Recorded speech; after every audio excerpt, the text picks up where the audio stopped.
We've been told that the situation is devastating, that houses and roads have collapsed. Hurricane Matthew is one of the most dangerous to hit the Caribbean in decades. What complicates aid distribution even more is that the bridge that used to be right here completely collapsed, isolating the southern part of the country, which was the worst hit by the hurricane, from the capital, Port-au-Prince.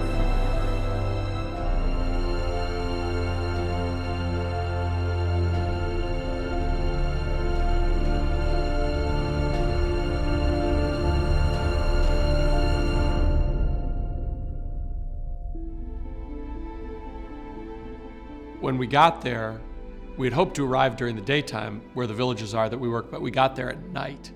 And driving down the road along the river, when with all the trees that had been just sheared off by the hurricane and nothing green, no foliage, no leaves.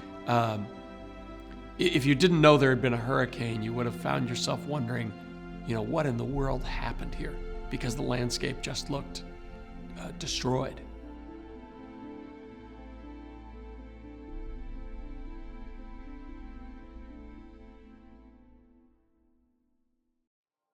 Marfranc was probably the worst of the areas that we saw. The eye of the hurricane went right over these villages. This is what people told us. They said first it was bad, and then it got quiet, and then it got worse. I knew that people's homes had been destroyed, that their homes didn't have roofs, that all the gardens had been destroyed, and people were already hungry because it was over a week after the hurricane when we arrived. Marfranc looks like a campsite, not a town. No one in Marfranc, the village where our house and our base is, that's the village that's kind of home base for us, no one has a roof on their house. And during the week that we were there after the hurricane, it rained almost every day. And so it was simply raining into people's homes. And many homes were completely destroyed, and people are just kind of wandering around in a daze trying to nail together two boards or a board and a piece of tin and somehow out of the shambles of their home create some shelter. What's left right now of Marfranc is the shacks are being put together again, but they're using any type of scrap that they could find. It was on Sunday when we spent several hours hiking through the mountains. The higher people were up on the mountains, the more likely their home was completely swept away by the hurricane. For me, the hardest thing was standing with people who had nothing to begin with, and then their home flew away around them in the hurricane as they laid on the floor for 12 hours, and their pots and pans flew away and their clothes flew away, and when it was all over, they had a rock slab and the clothes on their backs. I just imagine that, yes, they do feel like, why did this happen to me? To be there with them and feel like, I guess to be honest, to feel like it wasn't fair. Thankfully, all the people that we are close to survived. There were deaths in the area, but all the people who work with us and that we're close to, we have a strong relationship with, all survived the hurricane, and their kids survived, and that's an amazing and a beautiful thing. But when we got there, people were in emotional shock. When we got to the house the first night, and we couldn't even get to the house because there were so many trees down over the road, we had to park away from the house, took our backpacks and kind of hiked into the house. And when we got there, two of the young men that work for us were in the house, and I found Jacqueline, and as we were talking, I said to him, and I could tell that they were overwhelmed, they were depressed. And I said, what are people saying about what has happened? And because of the food shortage, he looked at me and he said, what everybody's saying is that we'll all be dead in 3 weeks.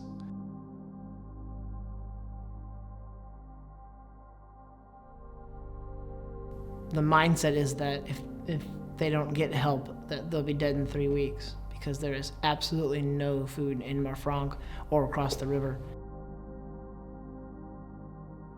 People are shocked. Many people I talked to, they simply looked at me, and in Creole they said, there are no words. There are no words.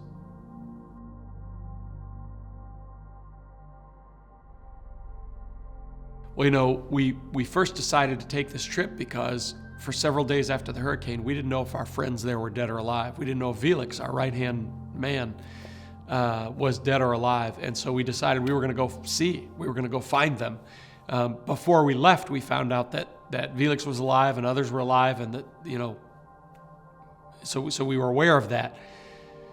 But we decided to go anyway, and we weren't sure what we could do to help, but we knew that the most important thing was to go and find the people that we love there and make sure they understood that we were not going to abandon them.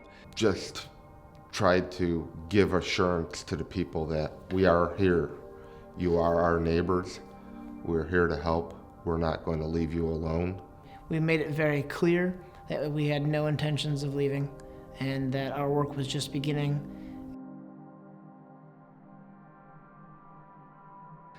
Everybody's gardens were washed away, and so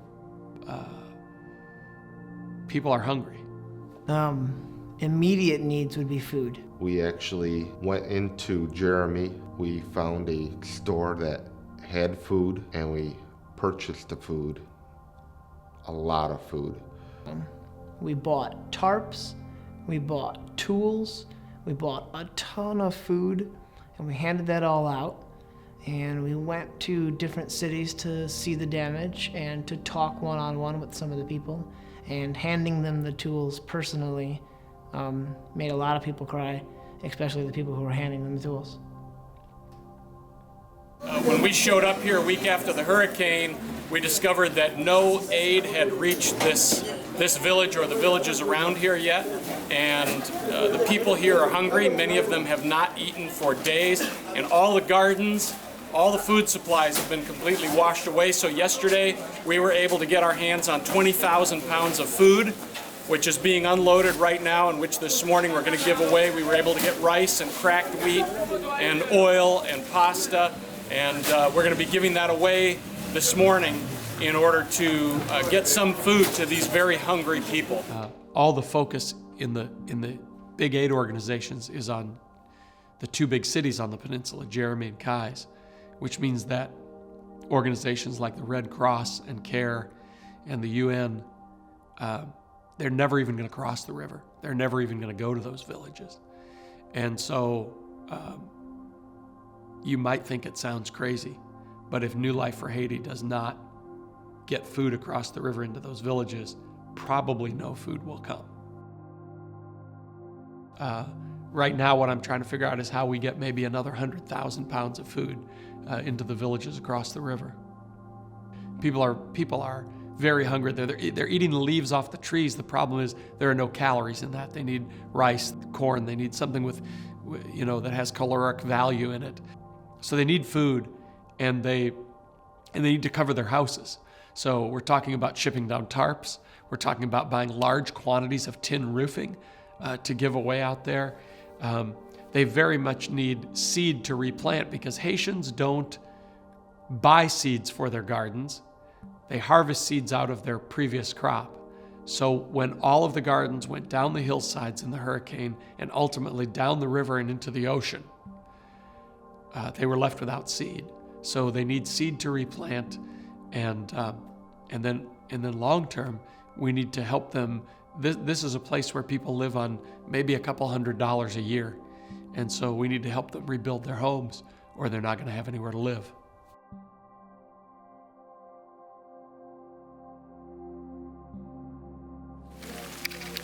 So we're coming up, right now we're walking into the area where the School of Hope is, and this area with all the trees down is completely unrecognizable from just being here 2 weeks ago. It doesn't look the same at all. You can see there as I'm rounding the corner, you can see the School of Hope there in the distance.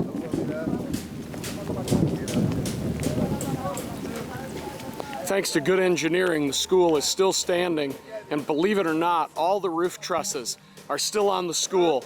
Much of the steel roofing was ripped off by the hurricane winds, but the School of Hope is standing. As you can see from the photos and video that we've taken, the school was damaged, but we're happy to say that what it really needs is it needs a little repair to the roof trusses and it needs some new steel roofing. It needs to be cleaned up. Unfortunately, a lot of the materials we sent down were ruined in the hurricane. And right now in this field, it's pretty much surrounded by mud. But the School of Hope is still here. And we're happy to say that the School of Hope is going to rise again. And it is still going to be a place where we are going to educate the children of this valley.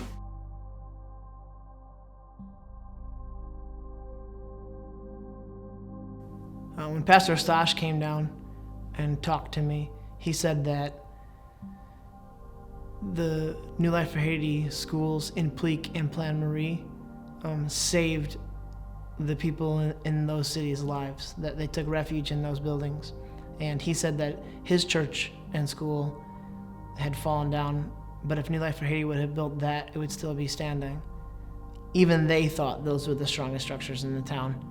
And I think it's evidence that God blesses our charity and God blesses our work there, and hopefully the future projects will just get better and better and better so that when something like this happens again, it doesn't have the devastating effect that it had this time. I made the comment to Scotty and Kenny. I said, I'm pretty sure that when we get to heaven, the poorest people are going to have the biggest houses.